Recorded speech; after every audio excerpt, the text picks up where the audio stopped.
Hello and welcome to Environmental Toxins and Diabetes, when nutrition and exercise just don't cut it. My name is Adair Anderson. I am the product marketing educator here at Vibrant and wanted to go over some housekeeping items before we get started. All attendees are in listen-only mode, so if you have questions during this presentation, please submit them as a comment, and there will be time at the end for Q&A. Also, this webinar is being recorded, and you will get a copy of the recording and the slides after the webinar ends. And now I'm pleased to introduce you to our speaker, Dr. Mark Su. Dr. Mark Su, MD, FAAFP, has been in practice since 2003. His accolades include being high school valedictorian, a Dean Scholar at Cornell University, academic chief resident at Tufts University, and receiving the National Mead Johnson Award for outstanding scholastic performance in a family medicine residency. In 2014, Mark founded Personal Care Physicians of Greater Newburyport. Having a heart for those with chronic illness, his specialty of interest focused on causes of chronic inflammation, including chronic Lyme, mold illness, autoimmune conditions, long COVID, immune deficiencies, and more. In 2021, he founded a separate virtual functional medicine consulting practice integrating prescribers with health coaches and nutritionists to work with patients in a hybrid one-on-one and group visit platform. And he currently serves as president of ICI, the International Society for Environmentally acquired illness. Take it away, Dr. Su. All right, thanks, Adair. Happy Tuesday. It is still Tuesday. Yeah, it's Tuesday. So happy Tuesday, November, and happy early Thanksgiving to everybody, perhaps. Hey, let's just get started. Yeah. So this is National Diabetes Awareness Month. So welcome. Glad you're here. Glad you could join us. As we said, the topic for today, or for this month with this webinar series by the monthly awareness campaigns, is Diabetes Awareness Month. And I think it's fair to assume that most or all of us have the, as a default, first tier model of thinking when it comes to diabetes, that exercise and diet or nutrition are the answers. And certainly I would agree that that's the majority of America, but not always the case, is my submitted proposal to you today.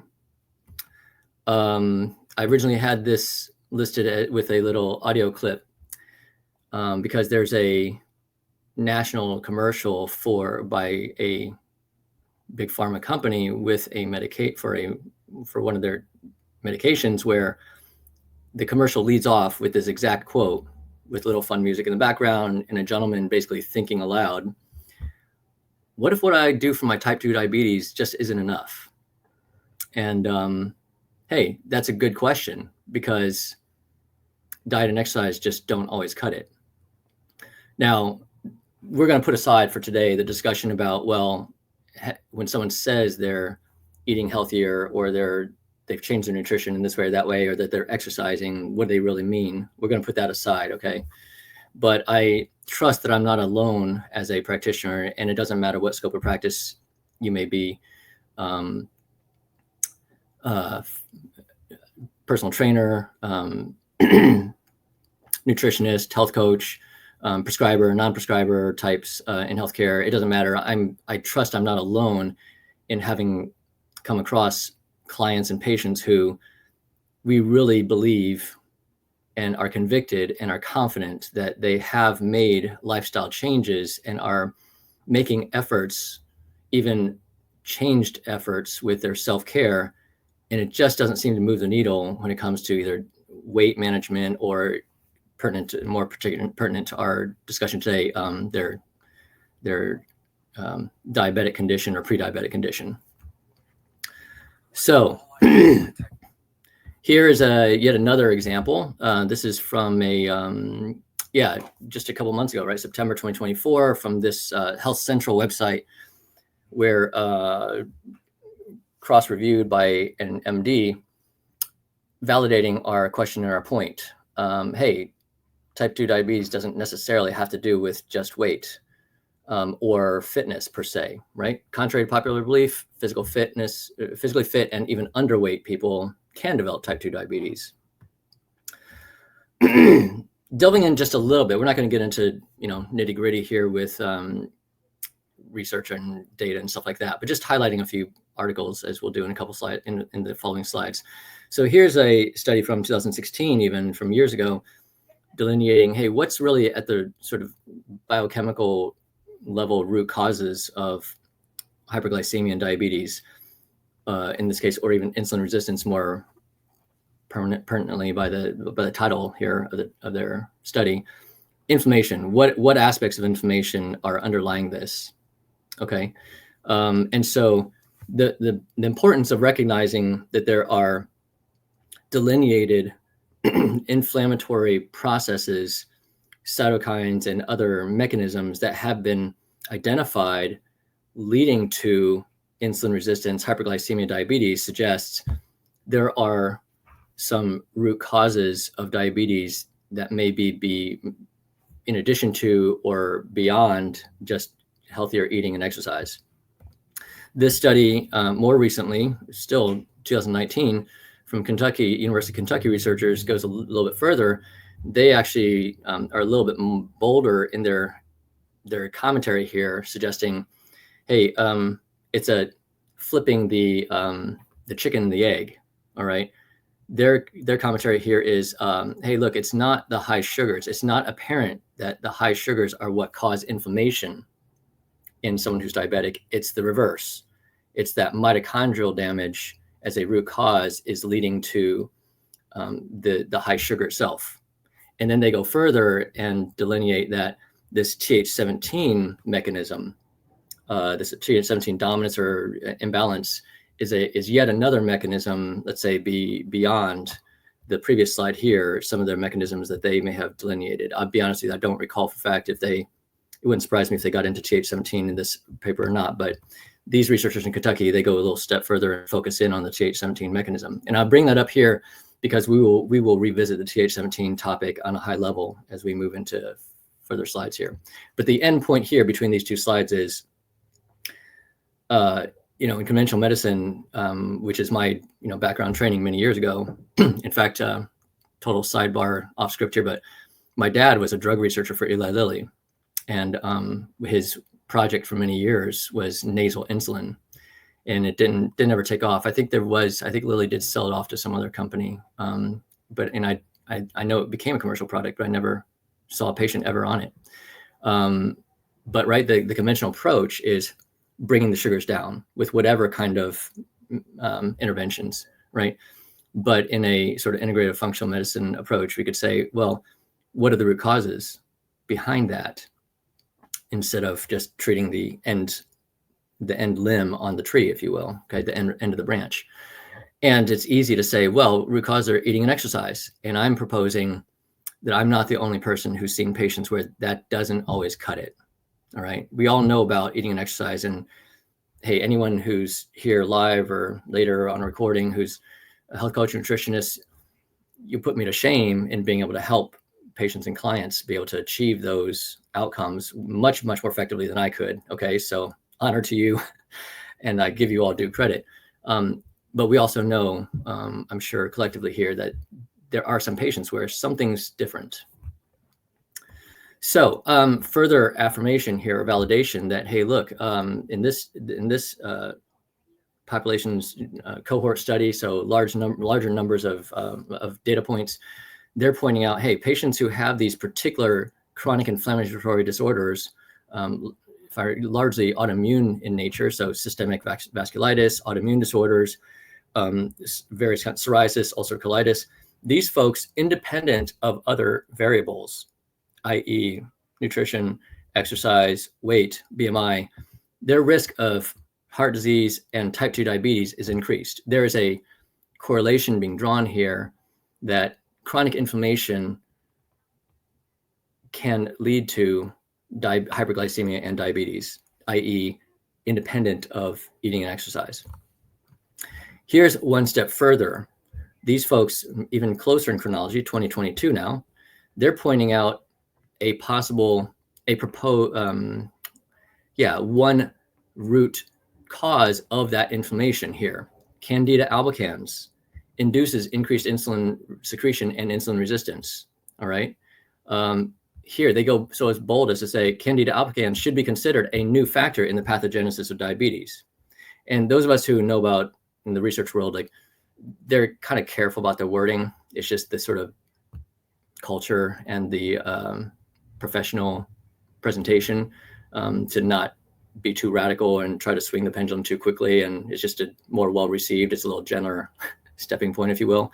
So yeah, it should be considered a new factor, right? Let's just be open-minded about it, essentially, right? And let's just carry on with more research and see if we can replicate and delineate that further, et cetera. So in the previous slides, we've talked about, hey, the blood sugar isn't necessarily the cause of inflammation. Vice versa is a justifiable model that the inflammation is what leads to the high sugar. The high sugar is the end result, right? There are root causes behind it.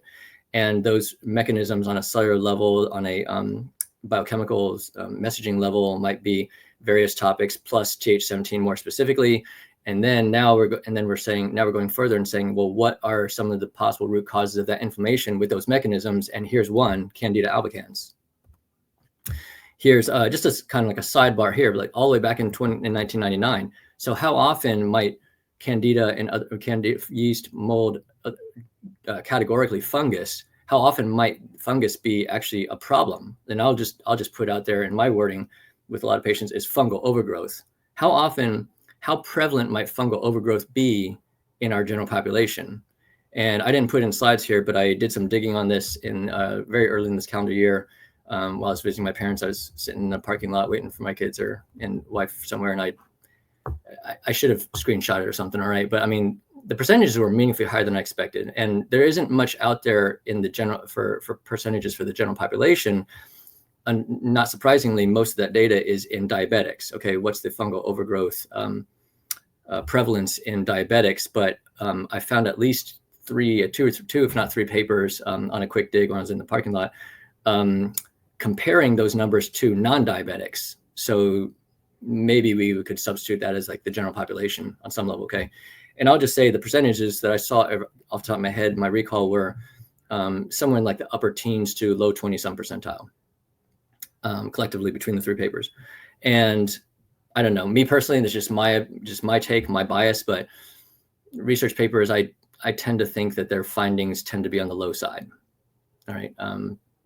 So nonetheless, let's just say here's a publication or a press release of some sort from over 25 years ago now. All right. Where the Mayo Clinic states, the cause of most chronic sinus infections is provoked by fungus. There's an awful lot of people. I've never looked at what's the prevalence of chronic sinusitis as a diagnosis across the country, but I think we would probably all agree that it's a meaningful percentage of people. All right. And we could then extend that into how about small intestinal fungal overgrowth, right? SIFO. Somewhere in the last, I think this calendar year, I did another dig into the on PubMed and looking up SIFO, and there just isn't much. To my recall, I only remember seeing one paper that really talked about it in focus. Several papers kind of alluding to it or talking about it peripherally, but in terms of that's the meat and potatoes of the article, I only really remember coming across one substantial paper. So we only know what we know. We don't know what we don't know. And this is a topic that I've really been exploring just, in my own professional practice with patients in my brick and mortar office, as well as the virtual consultation practice that Adair was talking about or referenced. And I've seen some pretty interesting outcomes. All right. So the question in my mind, really, as summarizing the previous slides in sort of, sequence order, is conventional medicine, the lay public, public health, the messaging in America is, there's a lot of correlation. If diabetics are apt to have thrush, fungal overgrowth, et cetera. But as a cause effect, But how possible might it be, or how likely might it be, or what percentage of people might have fungal overgrowth as a cause, or even if we were to dilute it a little bit, lighten it up a little bit, a primary or heavy contributor among multiple players leading to the diabetes and hyperglycemia, right? If we flip that around, as the first couple of slides kind of pointed out, hey, it's not the sugar causing all the inflammation. There's evidence here that inflammation caused the sugar. And so, well, what's causing the inflammation? And so we led to the next slide. Hey, there's suggestion Candida albicans is one of possibly other many causes of driving the inflammation through those mechanisms that then lead to the high sugar. And I'm just going to point out here that I say to patients all the time. So for those who haven't heard me in some other presentation before, or conferences, etc., I'm a little selective with I'm a bit selective with my wording and what I'm willing to say or not say. I really avoid, or I don't speak in hyperbole or exaggeration. I try to be as transparent and clear and about my rationale whenever I can. And so for years, right, in 21 years of practice now, I mean, I've known about thrush. Who doesn't know about thrush? But since I cannot well or accurately assess small intestinal fungal overgrowth or yeast or fungus in the nasal and sinus passages, on paper, all right, as I can't do that, I've never been able to assess what fungal overgrowth load might be in any given individual. And over the many years, I've rarely had a patient who really cared that their tongue was cleaner. Okay. And granted, for 11.5 years, I was working in a very much more conventional system, practice and environment. In the last 10.5 years, we still take insurance. So we have a cross between like a conventional and integrative functional practice, if you will, both pragmatically with, taking insurance and then some, but also in the kinds of patients we have. All right. So that's where our background is. But yeah, I haven't had a lot of people over the years be motivated enough to just treat thrush. But now, as I've made that a messaging point to say, this is just what we can see. And the likelihood of you having fungal overgrowth in your sinus cavities, your gut, et cetera, especially those who are symptomatic with chronic or recurring sinus infections or sinusitis, okay, sinus headaches and or IBS or whatever other, gut dysbiosis, et cetera.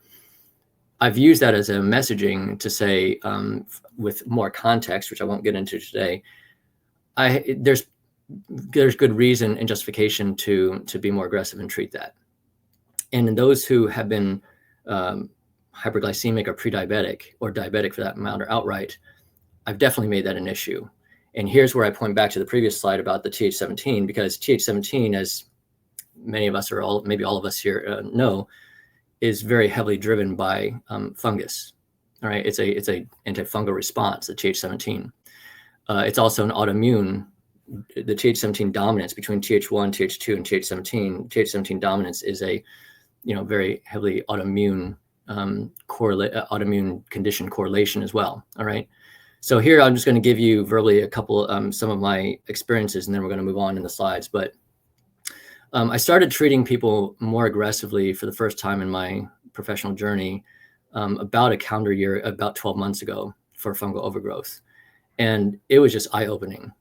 I had the first really big story from outcome for me was a patient who is actually type 1 diabetic. All right, on Adair, am I allowed to? I should have asked earlier. Am I allowed to comment? Is it okay to comment on brand name pharmaceuticals or anything like that, or rather not? Sure, during the Q&A, that's fine. Okay, so I'll leave it up blank now. So he's on an insulin pump and a GLP-1, all right, among other things.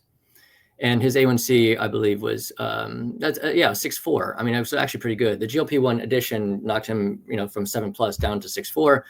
And I said, hey, look, you're still struggling. You'd like to be lower. You'd like to lose some weight and just, be healthier, et cetera. Although he's generally not that self-motivated with his health. But we started treating fungus. All right. And in this case, I did use, actually the intention was to use 3 therapies at once. Okay. We were being aggressive. 1 pharmaceutical antifungal and then 2 non-pharmaceuticals. And I won't get into the details here. But we came back in 3 months to look at labs, and I pointed out that he was looking better, right? His 6.4 went down to 6.3. And he says to me, this was February of 2024. And he says to me, well, that's really shocking. I thought we were going to have to redo this experiment, if you will, this quote unquote experiment. I said, why is that? Well, because I actually only executed 1 of the 3 antifungal, treatments that we had planned to put in place. And I haven't had my GLP-1 medication, name aside here. I haven't had that for 2 out of the 3 months because of supply shortage. All right. Now, I just about dropped my jaw, which is because I'm thinking there's no way your A1C should hold steady without the GLP-1, especially where you were over 7 prior to having that, much less that it's gone down. All right. Now, coincidentally, he was the first person that day. And coincidentally, I had 4 patients that same day before 2 p.m. who had breakthroughs with treating fungus overgrowth. And I won't get into other cases because 2 of them had more to do with IBS, all right, gut health. I mean, we're talking 12 to 15 years, and the other person like 40 plus years of meaningful gut health symptomatology. And they had meaningful breakthroughs treating fungus kind of aggressively with fungal overgrowth, all right? But the point being, that gentleman as a type 1 really opened my eyes. And I'd say now I tell patients all the time as a sort of messaging point, I wouldn't say persuasion point, because I never feel like I'm trying to persuade patients of anything. I'm a consultant sounding board, and you're the captain of the ship as a patient, okay? But I've seen at least 5 patients in the last 9 months who have gone from pre-diabetic of various A1Cs to normal non-diabetic A1Cs, where the only thing we did was treat fungus. All right, in different kinds of combinations. I don't have a direct protocol. I will, if desired, I can mention it another time, Q&A or whatever, is like, how do I make some of those decisions? But I don't even know how predictable that is, et cetera. Let's just say in treating fungus alone, A1Cs, I've seen a handful of people become non-diabetic. And I'm absolutely 100% convicted. It's independent of lifestyle changes, because they tell me, they're telling me that they've made no change. In fact, 2 of them were less active than before. One is a gentleman who, he was already exercising 2.5 to 3 hours a day, believe it or not. He retired, was fortunate to be able to sell his business a year ago and retired. He'd put a lot of work into his prediabetes from several years ago with some food allergy testing and made some changes. A1C came down, but just plateaued at that point, I believe at 5.9. And after 3 months of treating fungus, like, he was normal, 5.6, 5.5, I can't remember. And he actually tells me, yeah, I actually took some time off with one of my kids graduating from college. We went hiking in the Grand Canyon. I was like, that's a lot of exercise. Like, no, actually it was less physically active than what I usually do day to day. And plus we were traveling, so it wasn't, regular. And that was, we did it for almost a month, just travels and stuff. So he was like, yeah, no, I'm definitely exercising less over that 3 months. The other gentleman, same thing. He's not a super exerciser, if you will, but he moved, and it was the summertime, and he was doing rollerblading instead of running and blah, blah, blah. And so he was like, oh no, clearly I was exercising less. So I'll just leave it at that, right? Pretty meaningful eye opener for me. And now I actually have some excitement, for finding those patients, or at least offering them another avenue, right? Because look, in my book, behavioral change is hard. That's like the holy grail of humanity, of the human experience.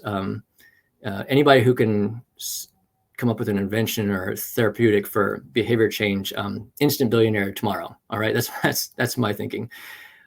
So God love you as a therapist or a coach who helps people with behavior change, because I'm not good at helping people with that. But when I've identified someone who they've already displayed, it could be someone who they've already displayed that they've made those lifestyle changes and they're not but moving the needle, then I'm talking about this for sure. If I see somebody who we haven't talked about the behavior change, but I see this thrush, or I'm assessing, and however I do that, details aside again right now, fungal overgrowth, I'm bringing up alongside. All right. There's no reason for me to have to make it sequential. Like, let's do the lifestyle stuff first, and then we'll go to the next step if need be, or vice versa. I'm giving you the options. You're the captain of the ship. What resonates with you? If you're like full court press, we'll do it all together, because I also know with 21 years experience, many people, myself included, have good intention and even clear strategies with action points, starting dates, backup, emergency backup plans if something doesn't work out, what I'm going to do to make those lifestyle changes happen, and just doesn't really happen, right? For whatever reason, not always of our own fault even. So if we're simultaneously going to address like fungal overgrowth to reduce their sugars, then great, right? It's up to them how much bandwidth they have. I will be transparent here and say, have I seen this 100% across the board? Absolutely not. I've seen people where the A1C didn't go down. All right. Just had that happen 2 days ago, a gentleman. Now he hasn't made really any meaningful changes of any sort with exercise or eating habits. He's hoping to focus in on that in 2 months from now when he retires at the end of this calendar year, 6 weeks. We'll see if it happens. But nonetheless, we were treating fungus and it didn't go down. In fact, I'll transparently say the A1C went from 5.9 to 6.0. But he then tells me, well, actually, I didn't treat continuously the whole 3 months. And look, this is where it's an ongoing journey for me. All right. Like, okay, so I can still see thrush on his tongue. He still has some other signs of fungal overgrowth. So is it just that it was it's just he needs longer or more intensive therapy to move the needle? Story to be determined. Okay. So moving on here, if the chicken and egg can, in some select patients, because I can't predict right now, like who those patients are. Okay.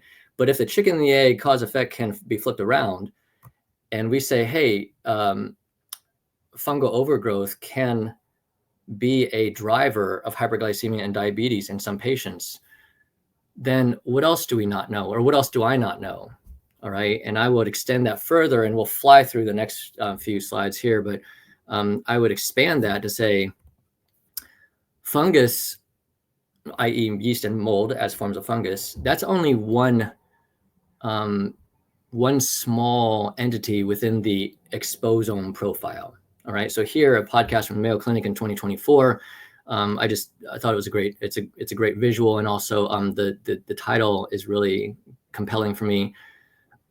The exposome. All right. For those of you who, again, haven't heard me present somewhere else before, my wife, I will dare brag, is a globally reputed researcher in the world of metabolomics.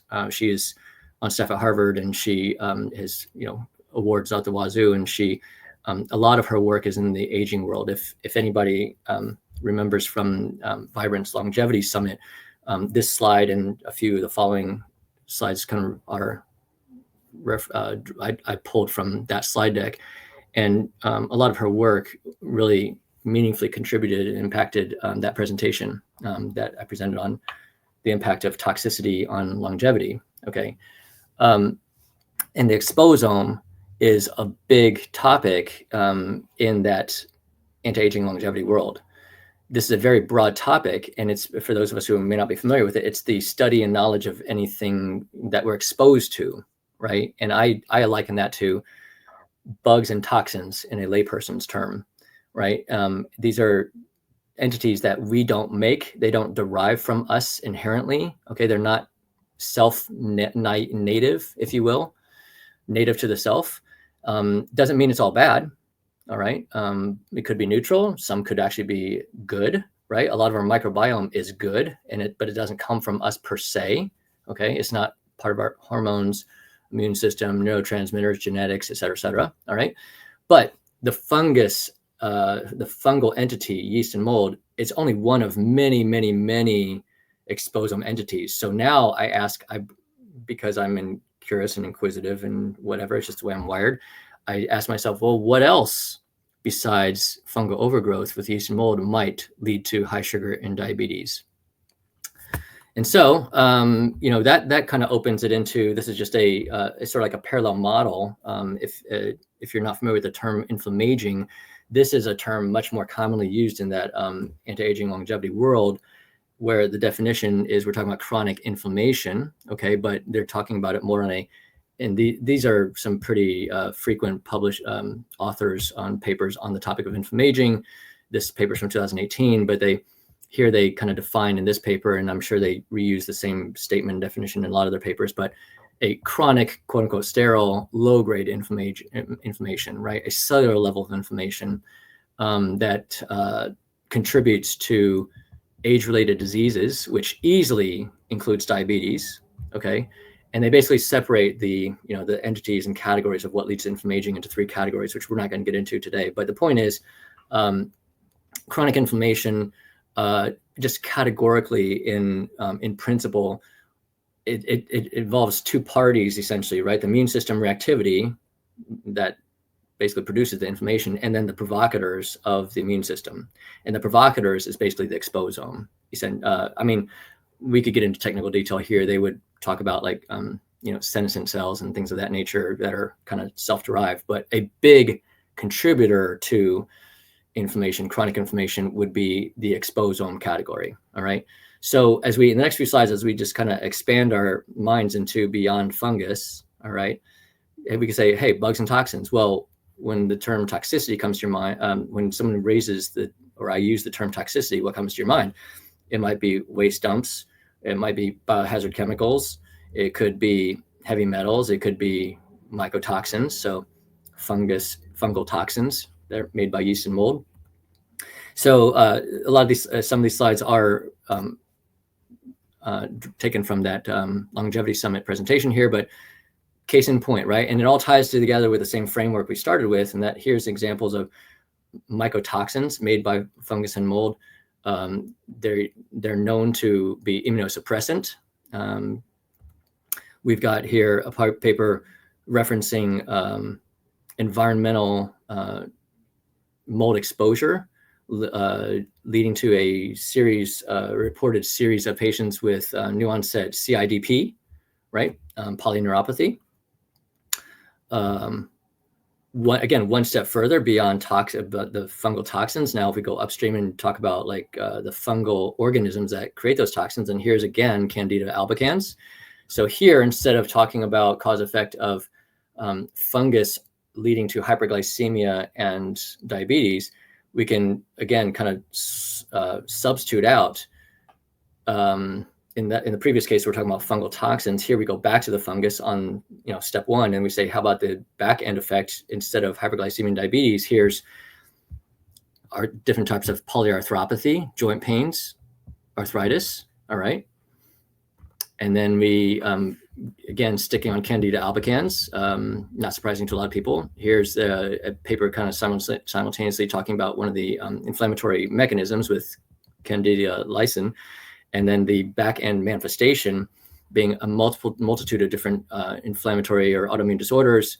Here, various kinds of dermatitis, psoriasis, different kinds of arthritis, MS, and even cancer, and highlighting again the IL-17, Th17, IL-7, interleukin 17 produced by the Th17 cells as a mechanism, again, linking that fungus with the Th17 dominance and autoimmunity, et cetera, all right, as a mechanism vehicle. And then here, expanding further, again, Candida albicans, but even beyond diabetes, talking about atherosclerosis through a different mechanism delineated in this study, then switching out the fungus topic, or switching out Candida anyway, for nicotine and cigarette smoking. Not news to anybody, obviously, whether lay public or practitioners, not news.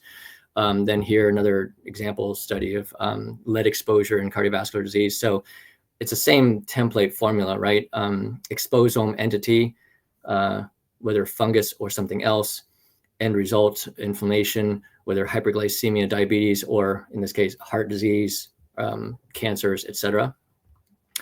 Here's just a little bit of validation or pseudo validation, where the CDC now has on their website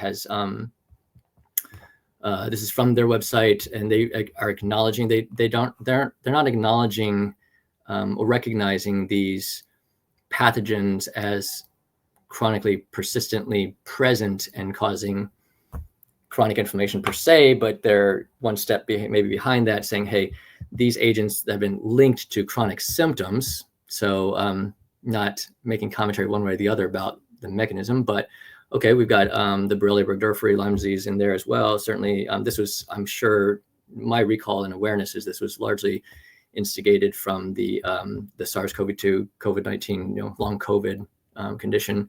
And then, of course, we saw some epidemiologic observations over the last few years with rises in various other kinds of pathogen-mediated diseases, tropical diseases, et cetera, in the context of talking about global warming, et cetera. So I'm sure it's probably a collection of provocations that led the CDC to sort of create this, or maybe update it, I'm not really sure, but at least make commentary about it. But nonetheless, again, we are, as I say to my patients all the time, we are just reservoirs of bugs and toxins. The older we are, the more we're carrying. And that doesn't need to be a big, heavy, doomsday, skies falling, negative Nelly, pessimistic perspective. It's the fact of life. All right. It's unavoidable. We're not going to live in bubbles. We just don't think about that, certainly in America, at least. And it's for some people, it's not pleasant, or it's not a positive thing to think about, but it is the fact of life. And my messaging in the end goes to, we're not trying to create a sterile field. We're trying to create regulation and resiliency, all right? Because that's what the immune system is about, is being able to respond and then be able to re-regulate and recalibrate back to baseline norm, all right? So whatever whatever we've got loads of, whether it's toxins or pathogens, the pathogens might be fungal, they might be various viruses, they might be bacterial with Lyme, et cetera. Here's another last correlation between, again, plug in your pathogen or toxin and plug in your end result with chronic inflammation. Here's Borrelia with correlation, perhaps causation, perhaps I won't speak on behalf of these authors, but with breast cancer even, okay? And so, in totality, we can say, hey, again, this is now we're global. Expanding just for the sake of using the opportunity here. The focus is certainly in this month with diabetes awareness and talking about diabetes specifically is my take home is I am on an ongoing observational journey with many patients, whoever is willing and motivated to address fungal overgrowth, all right, as identified in various kinds of ways, by offering to treat them for fungal overgrowth. If they have symptoms, whether it's thrush, and I've had enough patients now who say like, oh, that's just nasty. Oh, my dentist told me I just must be a mouth breather. I'm like, I'm looking at their tongue. There's no way your tongue looks like that just from being a mouth breather at night. That's not just dry tongue, okay? If it's just that, fine. If they've got sinus issues, gut issues, they have recurring athlete's feet, ringworm, quote unquote jock itch, or tinea versicolor in the summer, or nail fungus, whatever, then I can pull those in and make a stronger case for it. But even if they don't really have any symptoms beyond thrush, I can make a case for it on a cellular level with the anti-aging longevity approach, with immune system burden and cellular aging / inflammaging. And, with all the buzz these days and awareness and interest in the longevity anti-aging directions, that arena, there's a number of people who gravitate toward that and will resonate with that paradigm of thinking. So, and then beyond the fungal correlation that I'm more definitely focally exploring with folks for the sake of diabetes and or longevity or otherwise, then there's certainly much more to potentially explore with folks. And in my book, for me personally anyway, is to be determined, all right, over time. And no doubt it'll be many, many months, if not a couple years or more, before I have any semblance for myself in my own observations, clinical observations, about the impact of things like tick-borne illness, right, Lyme disease. And these are all just tests that Vibrant certainly offers as part of assessing the exposome profile in patients. So tick-borne illnesses, forever chemicals, the PFAS, the total tox burden, which is like a collection of various toxins all kind of compiled into one test. So you see here, there's the urinary mycotoxin test, there's the heavy metals test, there's environmental toxins kind of all compiled together. Sorry, did I just blow that into, oh, I'm sorry. There's the first two there, the third one here, sorry. To be determined. I certainly regularly treat those kind of topics for people who have chronic symptomatology of other various kinds, which we won't get into here. But yeah, I have not started making observations about the impact of treating those topics on blood sugar regulation, diabetes. If I've seen it happen in the past, I may just not have recognized it, but it wasn't, and it just wasn't an intentional effort and direction on my part. So for today, I'll close by saying the majority of America, exercise and nutrition is the first tier and the standard, and we're never going to go wrong with it. All right, it's self-empowering, it's empowering, it's beneficial on multiple levels.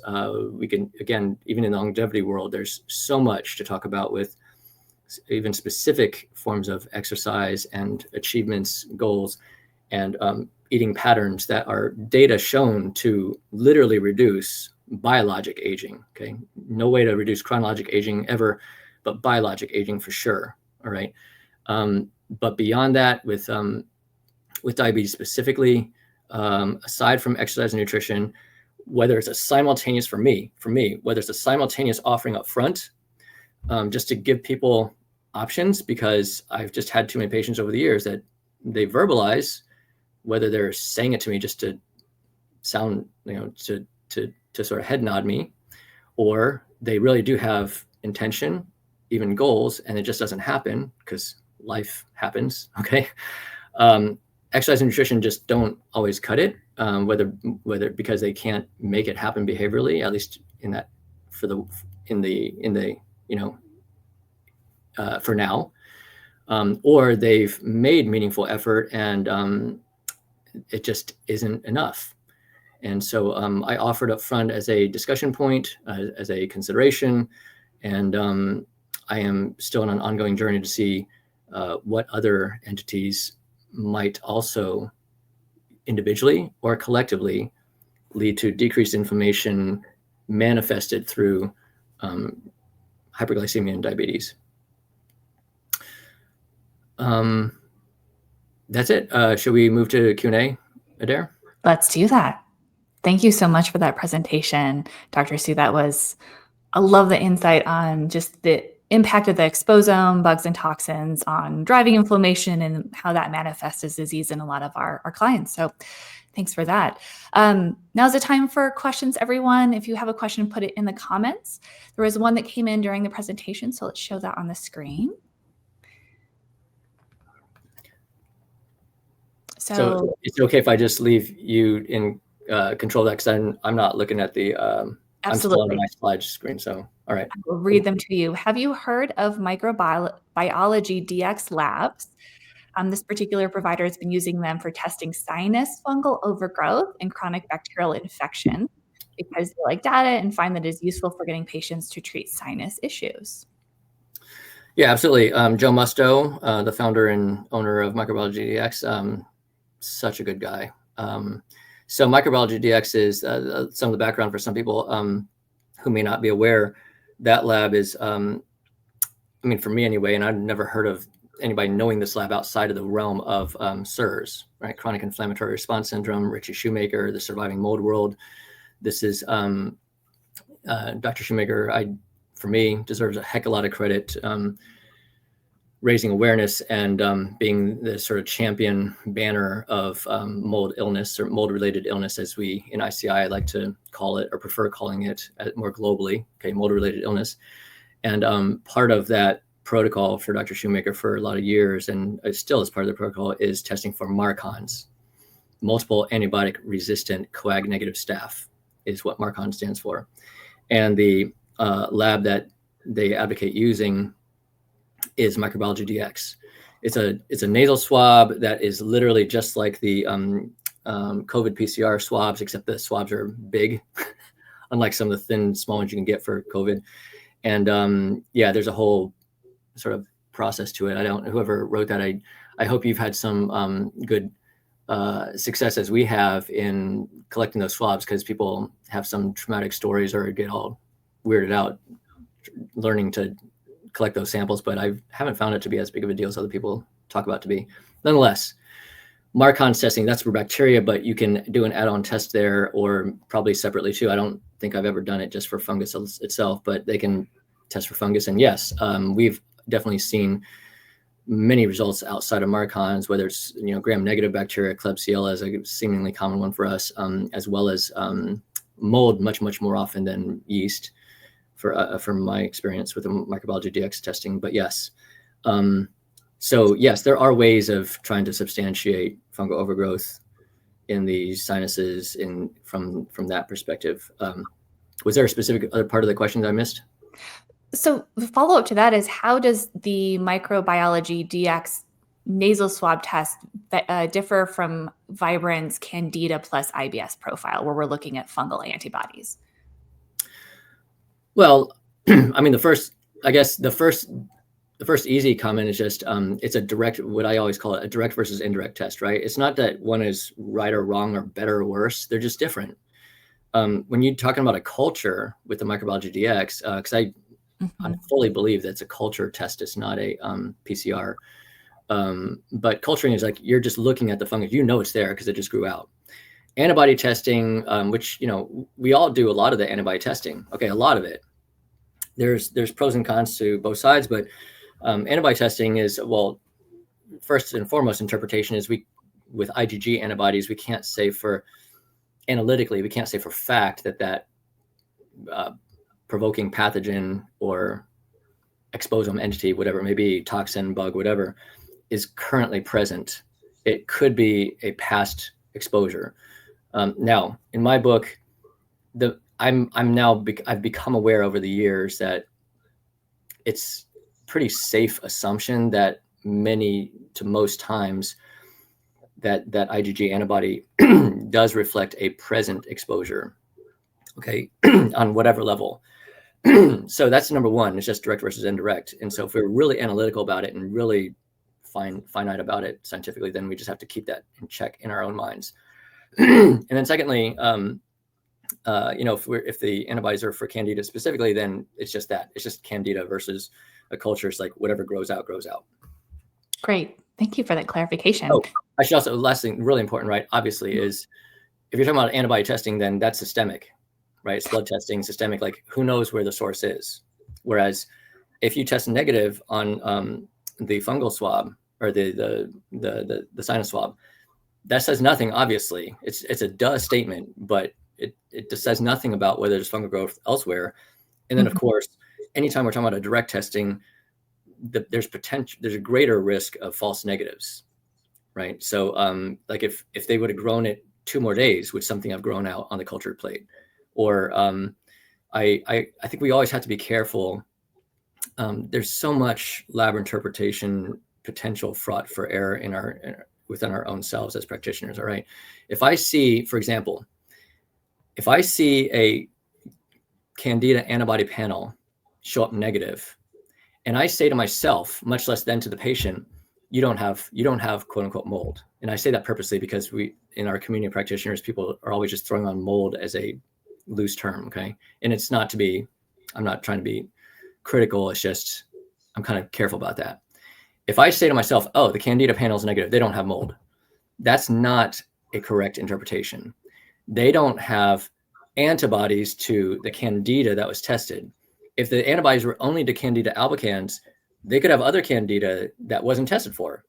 If the antibodies are for Candida collectively as a category, okay, that doesn't mean they don't have mold. They only don't have Candida types of yeast. They could even have other types of non-Candida yeast, right? So overgeneralization is something that I do. It's a little bit of a, almost a soapbox topic for me, because I just think we need to be careful about that, because we can create wrong interpretations for ourselves unintentionally. And then if we start relaying that to the patients, they're even less likely to ever catch that. And then it could lead us down to wrong rabbit holes and kind of, misdirect patients in their healing journeys. Yeah, sounds like it's really important to know what type of test you're ordering and the potential for false negatives, false positives, and also taking the clinical assessment as a factor, not just relying totally on labs, but like using all of the data points possible. Thank you for that. So the next question is kind of related. This is such great information and so key. How soon after exposure to mold, et cetera, do onset of these symptoms show up in the body? Okay, so feel free to just interrupt me, Adair, somebody, the question gets amended here, but it depends on what symptoms are we talking about. Okay, first of all, I'm going to say, are we talking about diabetes? Or are we talking about something else? Okay, but I'm going to just globally say the answer is I don't know. I don't know if anybody knows. All right. Look, I mean, if we're talking about mold-related illness, which again, that's kind of like the bread and butter of our ICI organization, which kind of spun out of the Surviving Mold Richie Shoemaker camp years ago. If we're talking about those kind of symptoms beyond diabetes, right, but not exclusive of hyperglycemia and diabetes, look, we practitioners who work in that arena, we know there are plenty of family members of really friggin' sick patients who they've been living in that same mold home for years and they don't have anywhere near the symptoms, or maybe hardly any, if any symptoms at all. So why is that? Again, it's too multifactorial, and I'll compartmentalize and restrain from going down those rabbit holes, but I don't think there's answers to that, whether for diabetes or other symptoms, unfortunately, right now. Gotcha. Yeah, it really makes sense. Patient by patient case basis. Yeah, it's too multifactorial. Collection of other inflammatory, pro-inflammatory exposome entities, right? Bugs, toxins, whatever. Does the person have an immune deficiency? Do they have hyperlaxity, with the Ehlers-Danlos type stuff? Do they have methylation issues or detox? There's just way too many factors that, in this AI world, will we ever know those answers in our generation lifetime? I'm 50. So in my generation lifetime before I die, I don't even know. It's easy to think that we could, because AI seems to be, this exploding thing, but it's so friggin' complicated. I'm not even sure I'm confident that even with AI as it is, I don't know if it'll ever get there. I don't know. All right. Next question. What are some drug and herbal treatments that you typically use for Candida overgrowth? And also thoughts on turpentine and sugar? Well, the last one is the easier question. So for me, I will say that's out of my wheelhouse. Turpentine, I've come across in some conversations, but I don't know that I could make too much comment about it. The various therapy non-prescriptions that I'll use for fungus. Let's see, some of my more commonly used ones. I use quite a bit of no rank order, all right, but biocidin is quite common. There's a supplement called aqualorin that most people won't have heard of, but if you've seen me in other conference or webinar presentations, you may have heard me talk about it before, because I'm a fan and I've used it quite a bit, and I know the company and the company's founder decently well. And so aqualorin, all right, made by a company called North Star Biosciences, and there's various kinds. There's only 6 types, but it's the citrus version, all right, specifically. I won't get into more details about it, but aqualorin citrus. I use quite a bit. I end up using Argentine 23 quite a bit, and I often will use cytoimmune from Cellcore specifically with the intention of the neem ingredient. There, no doubt, there are many other neem products. I'm just not familiar with a lot of others, so I'll just be honest with you that's it's just like a 2-for-1 or maybe 3-for-1 for me when they came out with that cytoimmune with the neem in it. I definitely do use Candibactin AR and Candibactin BR as well, relatively regularly. And I feel like I'm missing a few others. There's obviously, the things that a lot of people know about, golden seal and oregano, olive leaf extract and things like that. But I think the ones I mentioned first are more my go-tos. Great. Thank you. And forgive me if this is duplicate. Are you aware of any non-prescription nasal sprays that address fungi? Yeah. So the aqualorin Okay, the Aqualor citrus, you can definitely, that one, so it's a gel. In fact, I have one next to me, so it looks like this. Okay, it's a gel, and people mix it into water, and well, some people just dip it and just stick it on their gums or whatever. But you can mix into water, and then people drink it. There's a whole recipe around it, like, right. So, hey, if anybody, I should have, if it's okay with you, I'm happy to leave my email address if people have a specific question about something, or if you want like to connect with that company or something else, or you know, because I'm not going to talk about like the protocols on how to use that, but it's a gel that gets mixed into water, and you can drink it. So that's the most common thing I have people do. Or you can put it in a nebulizer and you can nebulize it, which the company and Ed, the founder, talks about a lot, but I generally don't do that as much, largely because, well, I won't get into why, but I do definitely have some patients who they just can't get in the rhythm of that as much as just drinking it. And then you can definitely put it into a nasal spray bottle. We got a bunch of just empty nasal spray bottles off of eBay, and people mix it according to a recipe, and then you stick in there and they spray that. So that's definitely, and as far as non-prescriptions, that comes to my mind, because those of us who are prescribers are probably aware that, yeah, there's, you know, in the mold illness world, it's a pretty known thing that we might go to a compounding pharmacy and ask them to make some kind of azole, you know, prescription nasal spray, ketoconazole, itraconazole, something like that. I don't do that a ton, but yeah, I'm familiar with it. So the Aqualor nasal spray. Otherwise, X-Clear is one that a lot of people use. I've used it some. I'll admit I don't think about it that often, but yeah, it's a possibility. It's over the counter. I think it's XLEAR. I don't think there's a C in there. Okay, great. And if you'd like us to include your email address, we can definitely do that in the follow-up email. So Sure. folks can reach out to you.